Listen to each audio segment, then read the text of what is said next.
abduzidos! Eu sou a Gisele e esse aqui é o Abdução Literária e nós estamos dando início a mais um vlog de leitura. Dessa vez é o Novembro Sci-Fi, muitas leituras de ficção científica, começando pelo primeiro livro que eu já terminei de ler durante essa semana, que é As Cavernas de Aço, do Isaac Asimov. Mas antes de falar sobre o que eu achei sobre essa leitura, a gente precisa falar sobre Isaac Asimov, porque infelizmente esse também é um autor problemático.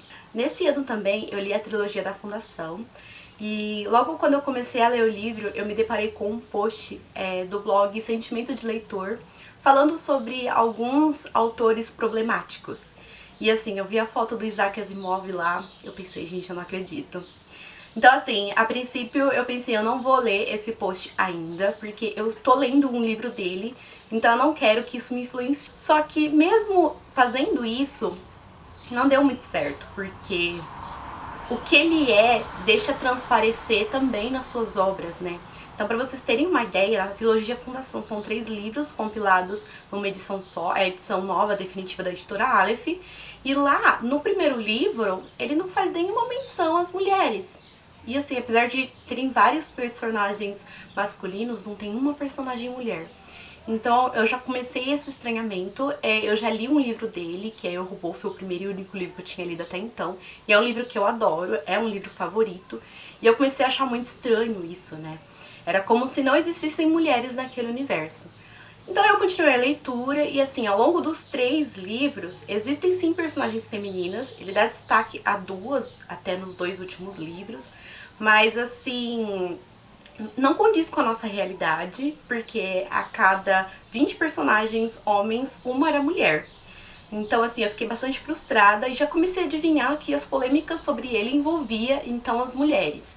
Então depois que eu terminei a trilogia Fundação e entrei naquele post, eu vou deixar aqui no link da descrição para quem quiser conhecer e saber dos outros autores também. E assim, não fiquei surpresa quando eu descobri que ele era um homem misógino e ele tinha algumas atitudes nojentas com relação às mulheres, né? E assim, eu fiquei bastante frustrada porque esse é um autor que eu já tinha uma admiração, né? Apesar dessas ressalvas que eu falei, e que eu queria ler todas as obras dele, né?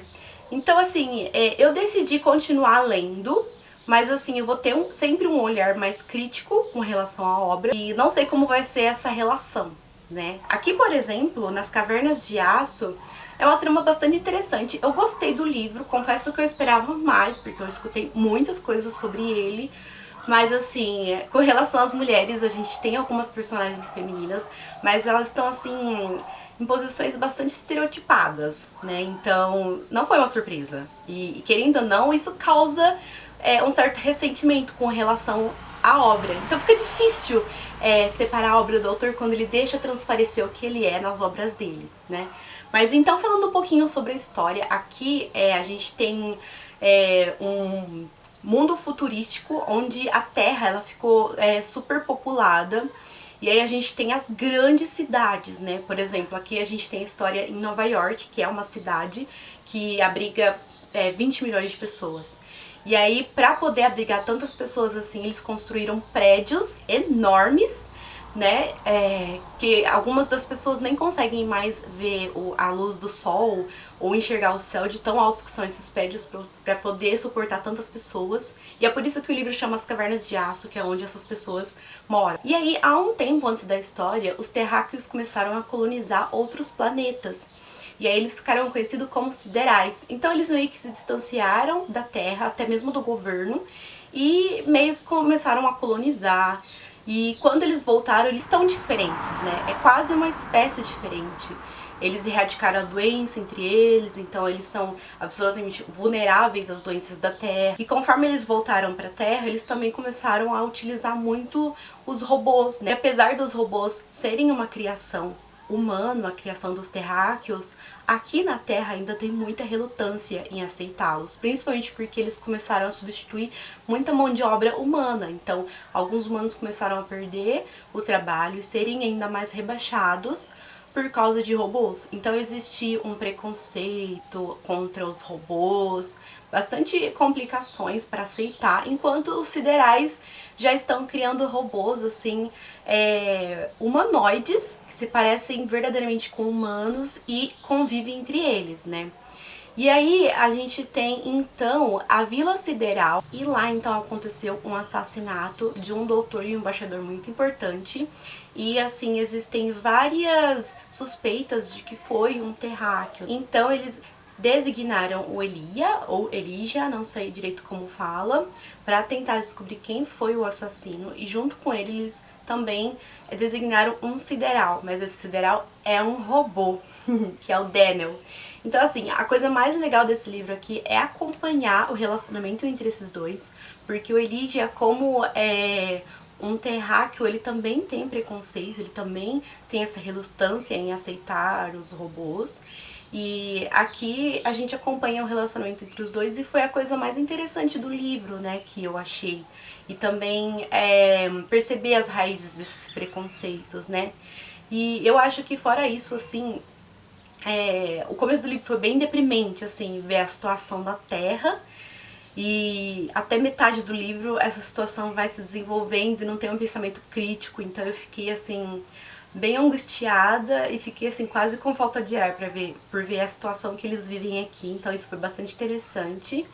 Assim, sobre o assassinato, eu confesso que eu não fiquei surpresa quando eu descobri quem foi o assassino, porque eu achei bastante óbvio, mas eu acho que o legal mesmo é ver tantas pontas soltas que ele foi deixando durante a história, e ele conseguiu amarrar tudo direitinho no final dela, então isso eu achei bastante legal.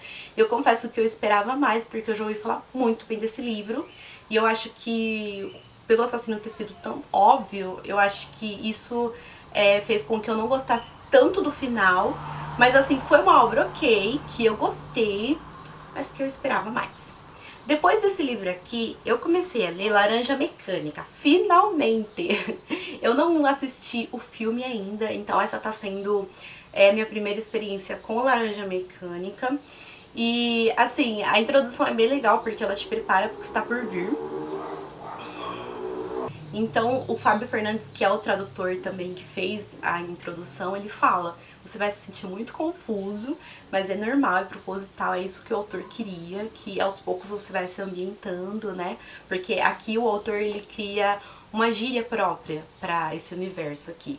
Então é bem confuso mesmo, as primeiras páginas eu não entendi nada. Tem um glossário no final, só que não é recomendado olhar esse glossário. O recomendado é iniciar o livro mesmo com todas as suas confusões e aos poucos ir compreendendo a história. Eu tô bem ainda no comecinho, tô na página 70, e é exatamente isso, né, aqui eu já comecei a compreender algumas expressões, e também às vezes nem precisa, porque pelo contexto dá pra você entender o que eles estão falando, né. Mas assim, parece que é uma obra bem pesada, porque a gente tem aqui um grupo de arruaceiros, né, uma gangue, e por enquanto eles estão assim distribuindo caos por onde eles passam. Então é muita violência, assaltos, e por aí vai, né, baderna. E então assim, eu não sei ainda pra onde essa história vai, mas eu tô intrigada com o que tá acontecendo. E eu volto pra falar com vocês então depois sobre esse livro e os demais que eu pretendo ler no Novembro Sci-Fi.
das minhas últimas leituras e também do vlog, né? Então, como vocês viram, eu estava lendo Laranja Mecânica. Gente, que livro difícil, que livro complexo. Eu acho que foi um dos livros mais difíceis que eu já li na minha vida, se não foi o mais. E, assim, pra completar então sobre ele, eu lembro que eu tinha falado um pouquinho sobre a introdução. E esse aqui é um livro realmente de ultraviolência, entendeu? Então, levem a sério esse termo. E ele apresenta, assim, diversos tipos de violência ao extremo, sabe? Estupro coletivo, diversos tipos de agressões. Então, assim, não foi um livro fácil. Em diversos momentos eu tinha que pausar a leitura e entrar no Pinterest para ir ver vídeo de bicho fofinho, porque foi uma leitura muito pesada e eu não lido muito bem com esse tipo de violência, né? Mas assim, não foi tipo uma violência gratuita ou apologia à violência. O autor, ele tinha um propósito, sabe? E eu tava compreendendo isso. Aqui, por exemplo, a gente tem o Alex, que é o líder daquele grupo que eu tinha falado pra vocês. E esse aqui, ele é um futuro distópico onde o governo, ele meio que não tá conseguindo lidar mesmo com essa violência das ruas. Inclusive, em determinado momento, o Alex, ele vai preso, né, por causa de um ato dele. E lá na cadeia, ela tá assim super lotada. A cela em que ele fica, ela foi feita para comportar 3 presos e lá tem 6, posteriormente 7. Então, assim, isso que a violência lá continua, entendeu? E aí, depois de um ato bastante violento do próprio Alex na cadeia, ele meio que é chamado para um experimento do governo para tentar controlar essa situação e participar de um tal de teste Ludovico. E esse teste, ele é meio que uma lavagem cerebral e ela quer combater a violência com a própria violência. Vocês acham que isso daria certo? Se vocês quiserem saber a resposta, então, vocês precisam ler esse livro aqui. Mas, assim, as consequências desse teste, assim, elas são bastante complicadas. E, assim, foi algo que mexeu muito comigo. Definitivamente não é o caminho, mas, assim, as consequências deles mesmo, se vocês quiserem saber, eu convido vocês, então, a ler esse livro. E assim, quando eu terminei de ler, eu tava bastante confusa, mas quanto mais tempo passa, mais eu compreendo o que o autor queria passar aqui. Inclusive, o porquê o livro se chama Laranja Mecânica. Então esse é o tipo de história que quanto mais você pensa nela, mais ela faz sentido e mais ela mexe com você. Então, apesar de ter sido uma leitura difícil e uma história que eu não, assim, pretendo revisitar tão cedo, não vou assistir o filme, não pretendo reler tão cedo, é um tipo de livro que valeu bastante a pena ter lido e ter tido essa experiência. Então, como vocês já devem ter visto também, eu comecei a ler e já finalizei O Fim da Infância, do Arthur C. Clarke. E esse livro aqui, para minha surpresa, foi o melhor livro do Novembro Sci-Fi. Eu nunca tinha lido nada do autor e... Ai, meu Deus, não para esses barulhos. Eu pretendia começar lendo 2001, Odisseia no Espaço dele, mas esse livro aqui chegou nas minhas mãos primeiro e eu não sabia nada sobre a história, então eu entrei nessa trama aqui às cegas. E assim, já nas primeiras páginas eu estava viciada nessa história, viciada, assim, pela narrativa do autor. Só pra vocês, então, saberem, em um determinado dia, o céu encheu de naves. Então, assim, naves gigantescas e ninguém sabia de nada. Então, a população ficou muito assustada e essas naves, assim, elas apareceram em diversos lugares, né, em diversos pontos do mundo. E aí, com o tempo, os seres que viviam nelas começaram a tentar se comunicar. E pra surpresa das pessoas, eles falavam um inglês, assim, quase perfeito, quase sem sotaque nenhum. Então foi muito fácil a comunicação. E então, por exemplo, eles designaram uma pessoa para lidar com o líder desses senhores supremos. Eles ficaram conhecidos assim porque eles realmente eram uma raça superior, né, que superava muito a humanidade, principalmente na tecnologia. E então, assim, somente uma pessoa é que lidava com um deles. Então tinha uma reunião que eles iam lá, sentavam e conversavam. E aos pouquinhos, essa nova raça começou a impor algumas coisas para a sociedade. E assim, com exceção de alguns grupos que se opuseram a isso, a humanidade até que aceitou bem, porque eram coisas que parecia que ia fazer bem, né, para a humanidade. Então, por exemplo, eles pediram para cessar o maltrato aos animais. Então, assim, com a chegada deles também, as nações elas perderam forças e o mundo começou a ficar mais unido. Então, com isso, as tensões políticas também pararam. Então, a humanidade começou a evoluir por causa dessas ações, desses seres.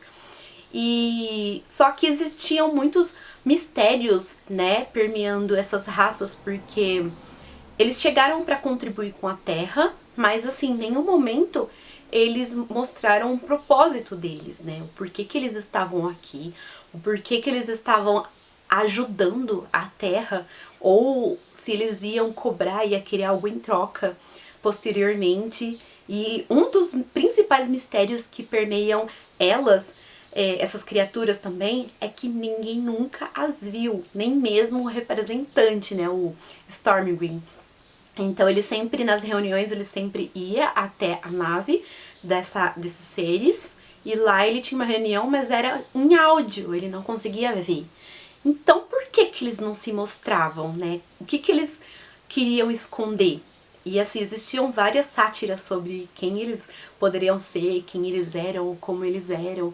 Então são muitos mistérios que fazem a humanidade ficar com o pé atrás, mas ao mesmo tempo eles estavam contribuindo, ajudando muito a Terra a evoluir, né? Então, sim, gente, é um livro muito gostoso de ler, sabe? Que tem um humor muito interessante. O relacionamento entre o Stormwind e o Carlin, que é um dos líderes dos Senhores Supremos, é muito legal. E assim, eu não esperava de verdade gostar tanto dessa história. É o tipo de história assim que ela se torna grandiosa a cada página. E no final, assim, minha cabeça explodiu, assim. Quando a gente começa a descobrir a resposta para alguns mistérios, alguns propósitos. E assim, foi realmente muito interessante, foi muito tocante. E assim, foi um dos melhores livros de sci-fi que eu já li e virou um favorito. Agora eu tô mais ainda ansiosa pra conhecer 2001, Odisseia no Espaço. Mas, como eu comecei esse vlog com uma polêmica, eu acho que eu também vou encerrar ele com outra polêmica. Porque naquela postagem que eu mencionei pra vocês sobre os autores problemáticos, o Arthur C. Clarke também tá presente lá. Lá a gente tem, então, falando sobre algumas denúncias que ele já recebeu sobre pedofilia e assédio a menores, né? Só que às vezes esses casos eles eram abafados por ele ser um autor influente e por ele conhecer pessoas influentes, essas pessoas então contribuíam para abafar esses casos. E eu entrei dentro dessa história aqui já sabendo desse fato, então eu já entrei com um olhar crítico, já com o pé atrás, só que foi incrível como eu consegui separar o autor da obra, porque aqui eu não pensava no autor. Aqui, assim, essa história conseguiu me sugar completamente para dentro dela e em nenhum momento o que ele conseguiu me tirar, interferir e me tirar dela. Assim como aconteceu com o livro do Asimov que eu contei pra vocês. Então, assim, eu queria encerrar esse vlog questionando vocês, que vocês também compartilhem as suas experiências, como vocês lidam com esse tipo de situação. E antes de encerrar pra valer, eu gostaria de convidar vocês a participar de um sorteio que tá rolando lá no Instagram de 2 livros do Asimov, que é As Cavernas de Aço e também O Fim da Eternidade, tá? É um sorteio de desapego das versões antigas desses livros, mas eles estão novinhos porque eu adquiri esse ano. Então, como eu ganhei as versões mais novas, eu tô fazendo esse sorteio. Se vocês quiserem participar, eu vou deixar o link aqui na descrição também. E com isso a gente encerra, então, o vlog. Se você gostou, então se inscreve, ativa o sininho, dá um like, compartilha com os amigos e até o próximo!